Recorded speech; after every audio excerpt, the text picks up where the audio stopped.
আমাদের কলকাতাবাসীদের একবার না একবার অন্তত নৌকা চালানো শেখা উচিত। কারণ মাঝে, মাঝে আমাদের এখানে বর্ষাকালে রাস্তায় মহাসমুদ্র নেমে আসে। আর মহাসমুদ্রে একটুখানি চলতে গেলে নৌকা চালানো শিখতে হয়। কি আর করা যাবে?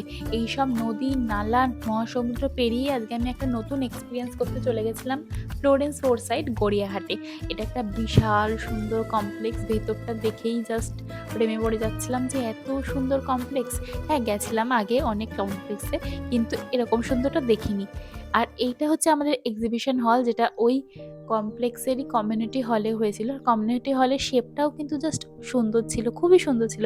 আর এখানে আমি আমার স্টল সাজিয়ে দাঁড়িয়ে পড়েছিলাম, যে প্রতিবারের মতো মা অনেকটা হেল্প করেছে। আজকে মাকে নিয়েই সাঁতার কেটে, কেটে গেছিলাম এক্সিবিশনে। তো এখানে পুরো স্টলটা সাজানোর পরে মাকে বললাম যে, "চলো আমাকে একটা ছোট্ট, ছোট্ট ভিডিও করে দাও।" মা তো একটা কোনোমতে ভিডিও করে দিয়েছে। আর তারপরে আমি ভাবলাম যে, "না, এত সুন্দর কমপ্লেক্সটা একটু ঘুরে আসা যাক।"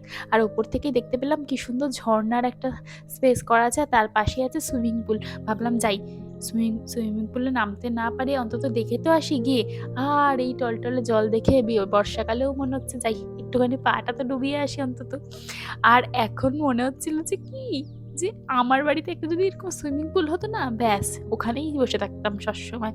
তারপর এখানে এসে দেখলাম যে এই লাইটগুলোও কিন্তু বেশ পছন্দের হয়েছিল। এই বুদ্ধটা দেখো, বেশ কিন্তু সুন্দর লাগছিল। ঘরের জন্য, ইন্টেরিয়রের জন্য এগুলো কিন্তু বেশ ভালো লাগে।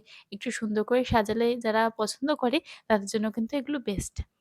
এরপর আমি এই জিনিসটাকে দেখলাম, এটাও আমার খুব, খুব পছন্দ হয়েছিল। কিন্তু বাজেটের বাইরে ছিল আর কেনা হয়নি। এরপর সব ঝামেলা মিটিয়ে টাটা করে বাড়ি চলে এলাম।